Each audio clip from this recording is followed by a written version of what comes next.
नमस्कार दोस्तों। अभी जो टाइटैनिक डूब गई थी उसका एक नया अपडेट आ गया है। तो आप लोग हमारे चैनल पे नए हैं तो सब्सक्राइब कर लीजिए और नए नए इन्फॉर्मेशन देखने को मिलेगा। सबसे बड़ी बात है कि आपको बिल्कुल देसी अंदाज में मैं आप लोग को बताने वाला हूँ, बिल्कुल समझाने वाला हूँ, ए टू जेड क्लियर कर दूंगा। तो आप लोग पहले नीचे वाली जो बटन है रेड वाली सब्सक्राइब का, वो बटन प्रेस करके आप लोग सब्सक्राइब कर लीजिए और इससे हमारा मोटिवेशन मिल जाएगा और कम से कम आप लोग 1000 सब्सक्राइबर तक का मेरा जो टारगेट है आप लोग पूरा कर दीजिए। बहुत मेहरबानी होगी आप लोगों की। तो हम बात करते हैं, टू द पॉइंट बात करते हैं यहाँ पे। तो सबसे बड़ी ये बात करेंगे कि आखिर ये जो हादसा हुआ कैसे, और ये जो हादसा हुआ और फिर वहाँ पे गए कौन थे वहाँ पर, ठीक है। और वैसे उसके बाद में इस तरह की बात करेंगे कि वहाँ पे लोगों को जाना ज़रूरत है क्या, आखिर जाते क्यों हैं, ठीक है। तो इसको 3 पॉइंट में समझते हैं हम लोग, ठीक है। तो सभी सबसे बड़ी बात जो अभी का जो न्यू अपडेट है वो आपको न्यू अपडेट के बारे में बता देता हूँ। क्या हुआ यहाँ पे, अभी 12 घंटे की पहले की बात है। कनाडियन जो तटरक्षक होते हैं, जो जिसको हम लोग नेवी बोलते हैं, ठीक है। जो coast guard, navy coast guard होते हैं, जो हमेशा पहरा देते रहते हैं, पेट्रोलिंग करते रहते हैं, समझ गया है। तो वो जब पेट्रोलिंग कर रहा था समुद्र में तो उसको कुछ आवाज सुनाई दिया। उसके बाद में उसके तरफ लोग गए, उसके बाद में खोजबीन किए तो अभी तक कुछ कहीं नहीं पता चला है। तो अभी तक सटीक जानकारी कुछ भी नहीं मिला है। लेकिन उसके बाद और क्या क्या किया जा रहा है उसके बारे में आप लोग जान लीजिए। तो मैं आपको बता दूं कि 4 एडवांस लेवल का रोबोट को उतारा गया है, समझ गया। 4 जो एडवांस जो यूएस का, कनाडा का, जो मतलब कि पूरा जो इतना सक्षम हो सके, दुनिया में बेस्ट टेक्नोलॉजी का रोबोट हो सके, उसको 4 को उतारा गया है। उसके बाद में भारी भरकम जो सबमरीन होती है, जो अच्छे टेक्निकल, अच्छे कैपेसिटी की होती है, उसको भी लगाया गया है। और इस मिशन में ज़्यादातर यूएस और कनाडा के कोस्ट गार्ड लगे हुए हैं, ठीक है।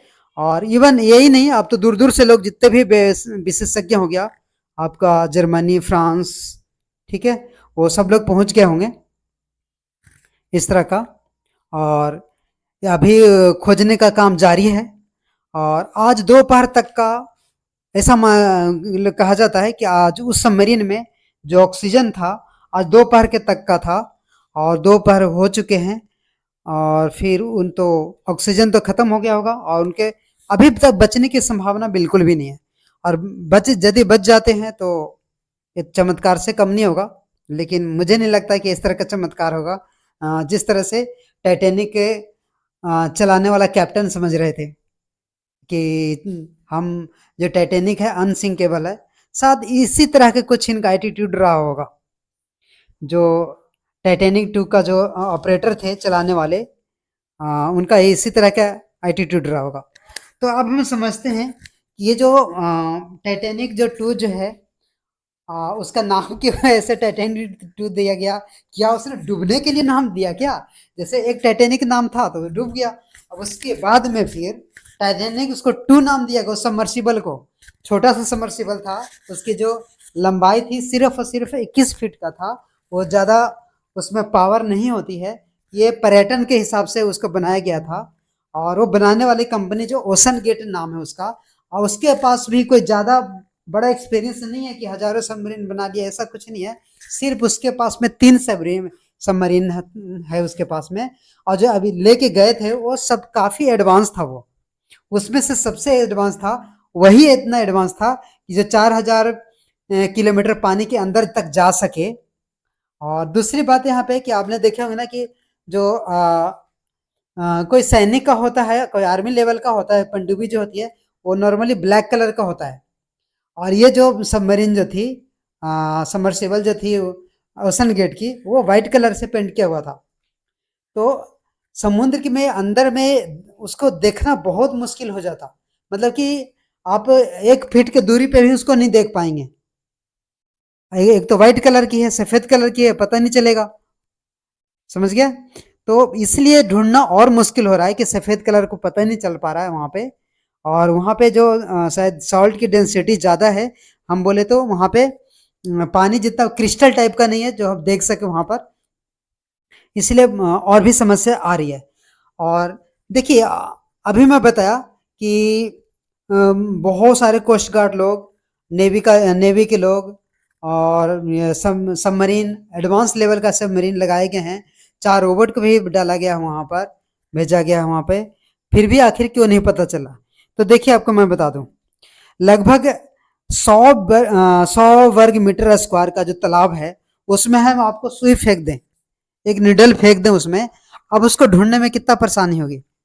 तो सिमिलरली उसी तरह से उतनी बड़ी ओशन में अंटार्कटिक जो ओशन है, प्रशांत महासागर के बाद में उसका दूसरा नंबर आता है, और वो दूसरी सबसे बड़ी महासागर है अटलांटिक, और उसी में डूब गई है। तो इतना बड़े उसमें ढूंढ पाना काफी मुश्किल है। तो आप लोग ये समझ में आ रहा होगा कि आखिर इतना जोखिम भरा ये लोग यात्रा करते क्यों हैं।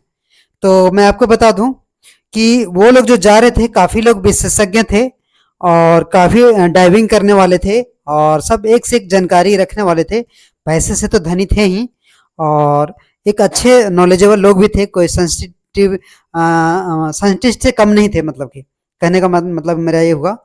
और वो लोग क्या करने जा रहे थे, कुछ तो लोग जैसे आपको पाकिस्तान है, पाकिस्तान का में जो बाप बेटे जा रहे थे, तो बेटा तो वैसे घूमने चला गया कि जा रहे थे, हाँ पापा हम भी चलते हैं, तो गया और क्या, वो भी गया, बाप बेटा दोनों गया। अब उसके बाद में क्या हुआ कि एक तो ओशन गेट का जो मैनेजर लेवल का आदमी था वो भी गया, वो भी था साथ में, एक फ्रांस का था, एक ब्रिटेन का था, ठीक है। तो कुल टोटल लोग 5 लोग थे।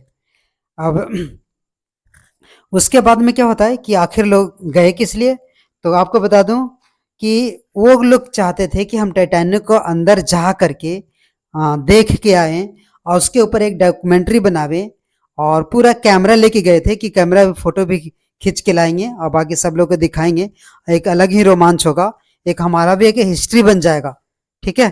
तो हिस्ट्री वो लोग क्या बनाने गए, उनका ही खुद का हिस्ट्री बन गया, जो सब आप लोग के सामने है, आप लोग देख ही रहे हैं, उनका ही हिस्ट्री बन गया, जो सारी दुनिया में अभी उसी टीवी खोल लो, चाहे जो भी खोलो, यूट्यूब खोलो, फेसबुक खोलो, कहीं नहीं, सभी जगह आपको यही इसी तरह के न्यूज देखने को मिल जाएगा। तो गाइज इसके बाद जो भी न्यू अपडेट आता है तो यूट्यूब के माध्यम से, मैं अपने चैनल के माध्यम से आप लोगों को पहुंचाता रहूंगा। आप लोग मेरे चैनल पे विजिट करते रहिए, और कुछ क्वेश्चंस हो और कुछ आप लोग सजेशन देना चाहते हैं तो मुझे कमेंट भी कर सकते हैं। धन्यवाद।